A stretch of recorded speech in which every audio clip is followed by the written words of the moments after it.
मतलब घोटाला है क्या? बट अरविंद जी, तो मतलब वो जैसे अन्ना जी कीचड़ फेंक रहे हैं, जम के कीचड़, रोज कीचड़ फेंक रहे हैं। स्टिंग आ गया जी, अरे स्टिंग आ गया तो सीबीआई से जांच करा के मनीष कह रहा है मेरे को गिरफ्तार कर लो, गिरफ्तार भी नहीं कर रहे। ऐसे देश आगे नहीं बढ़ेगा, ऐसे देश नंबर 1 नहीं बनेगा। भ्रष्टाचार हुआ है, जांच कराओ, पकड़ो, जेल में डालो। नौटंकी मत करो, सवेरे से लेकर शाम तक ड्रामाबाजी करते हो, नौटंकी करते हो, पूरे देश का ध्यान भटकाते हो। इससे देश पीछे जाता है, इससे देश आगे नहीं जाता। कमीशन का विषय था। पहले जो कमीशन 2% का था, उस कमीशन को बढ़ा करके 12% का कमीशन किया गया था।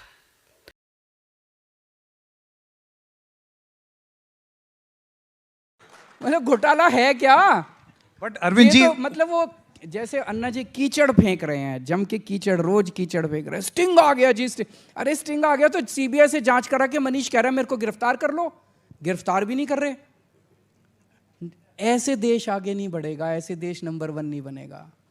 भ्रष्टाचार हुआ है, जांच कराओ, पकड़ो, जेल में डालो।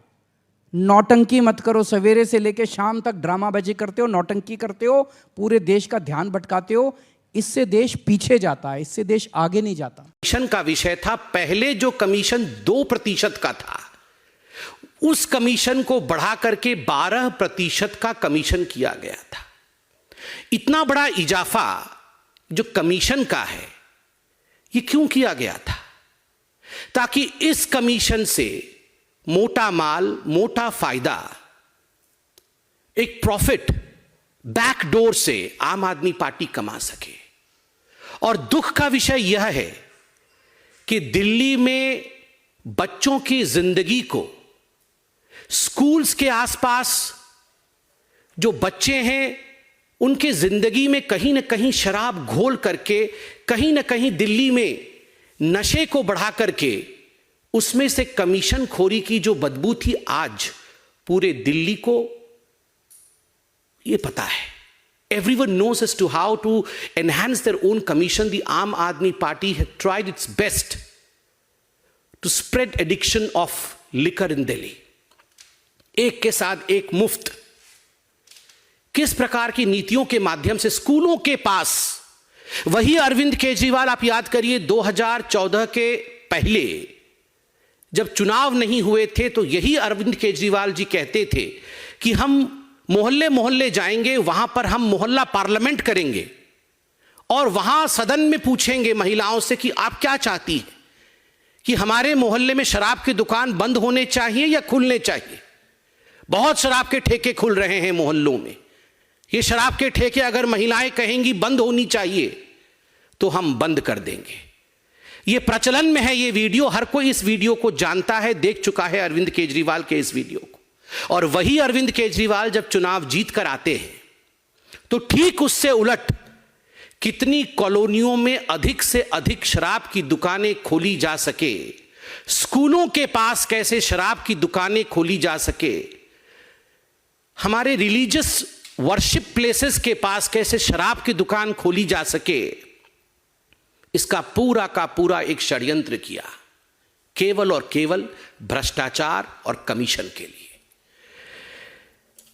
हमने बार बार शराब मंत्री, आबकारी मंत्री मनीष सिसोदिया जी से कुछ सवाल पूछे थे। अरविंद केजरीवाल जी खुद एक ब्यूरोक्रेट रहे हैं। अरविंद केजरीवाल जी को टेक्निकल प्रश्नों के उत्तर देने भली भांति आते हैं।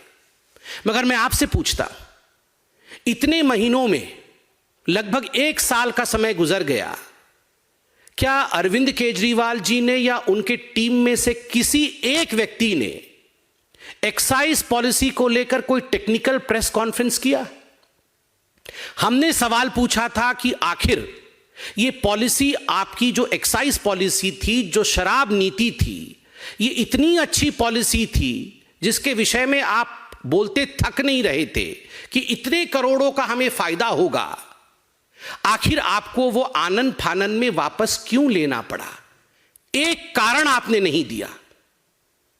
एक कारण दिए बगैर जब ये पूरा विषय कि इसमें घोटाला हुआ है, भ्रष्टाचार हुआ है, जब ये कहा गया, when you were flagged by the LG that this is an important issue and there is some corruption in this, You in fact took away the excise policy, you withdrew the excise policy. The question is, the excise policy which you always appreciated, which you always in fact spoke in favor, why had you to take it back? आपको उसे वापस क्यों लेना पड़ा? दूसरा, हमने बार बार पूछा कि ये होलसेलर्स का कमीशन आपने 2% से बढ़ा करके 12% क्यों किया? क्या ये स्टिंग ऑपरेशन के माध्यम से हमारे सामने नहीं आया कि इसका आधा कमीशन जो है रीरूटिंग होकर आपके ही पास आता था?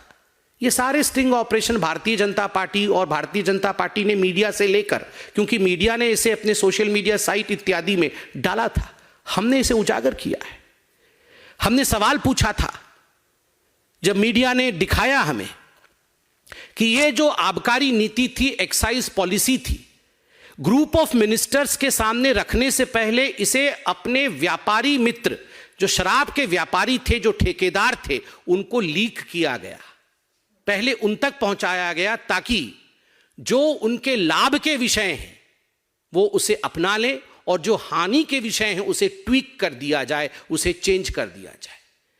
क्या यह हकीकत नहीं है कि हमने सवाल पूछा था कि ब्लैक लिस्टेड कंपनीज जो थी, कानून के मुताबिक ब्लैक लिस्टेड कंपनीज को मनीष सिसोदिया जी और आम आदमी पार्टी की सरकार उन्हें ठेका नहीं दे सकते थे, मगर क्या कारण था कि मनीष सिसोदिया जी ने बतौर शराब मंत्री दिल्ली को शराब में डुबोने के लिए आपने ब्लैक लिस्टेड कंपनीज को भी ठेका दिया? क्या कारण था कि कानून में एक प्रावधान है कि मैन्युफैक्चरर्स जो हैं उन्हें रिटेल के काम में नहीं लाया जा सकता? इस पूरी एक्साइज पॉलिसी में कानून को दरकिनार करते हुए आपने मैन्युफैक्चरर्स को रिटेल में डाला। इसका आपने किसी प्रकार से कोई एक्सप्लेनेशन नहीं दिया। क्या कारण था? हमने पूछा कि 144 करोड़ रुपया आपने अपने इन मित्रों का, जो शराब के ठेकेदार थे, लाइसेंस फी आपने माफ किया। इसका कोई उत्तर नहीं है। रेटोरिकल उत्तर है कि बीजेपी हमें छोड़ना नहीं चाहती है, हम तो आगे बढ़ रहे हैं, मगर टेक्निकल उत्तर नहीं है। क्या कारण था कि इतने सारे स्टिंग ऑपरेशंस में जो सवाल उठाए गए थे, मनीष सिसोदिया जी को जब ये सवाल रूबरू होकर पूछा गया, मीडिया ने पूछा, तो मनीष सिसोदिया ने केवल ड्रामा कहकर इस पे कोई उत्तर नहीं दिया, प्रेस कॉन्फ्रेंस छोड़ के चले गए। स्वाभाविक है, जो जांच एजेंसियां हैं वो जांच एजेंसी इमोशन पे काम नहीं करती है। जांच एजेंसी टेक्निकलिटी पे काम करती है। अगर 45 मोबाइल फोन डिस्ट्रॉय किए जाए, अगर सबूत मिटाने की कोशिश मोबाइल फोन के माध्यम से किया जाए, तो ये सारी चीजें सीबीआई और हमारी जो एजेंसीज हैं वो जानती हैं। वो पॉलिटिकल बॉडीज नहीं हैं, वो टेक्निकलिटी के आधार पर आगे बढ़ती है। तो स्वाभाविक है कि जिस प्रकार से आबकारी नीति में, शराब नीति में, एक्साइज पॉलिसी में आप इन प्रश्नों का उत्तर नहीं दे पाते हैं, तो आपसे पूछताछ होगी। मैं अरविंद जी से इतना ही कहना चाहता हूं कि ये वही आम आदमी पार्टी है जो हर दिन एक लिस्ट निकालती थी कि देश में सबसे भ्रष्ट ये 15 लोग हैं, देश में सबसे भ्रष्ट ये 20 लोग हैं। आप याद करिए, उस समय ना बही होता था, ना खाता होता था, कोई सबूत की बात आप नहीं करते थे। आप सिर्फ कहते थे हम जानते हैं, ये हम कह रहे हैं कि ये 5 लोग सबसे भ्रष्ट हैं। मैं नाम भी गिना सकता हूं और आपको भी याद है कौन कौन से नाम आप बोल रहे हैं। ये बात अलग है कि आज आप उनसे गले मिल रहे हैं, उनके घर जा रहे हैं, मगर उनका नाम आपने सबसे भ्रष्ट लोगों में गिनाया था। यहां केवल कोई पर्ची नहीं निकाली गई है, कोई भारतीय जनता पार्टी ने मनीष सिसोदिया जी को अक्यूज्ड नंबर 1 शराब घोटाले में नहीं बनाया है।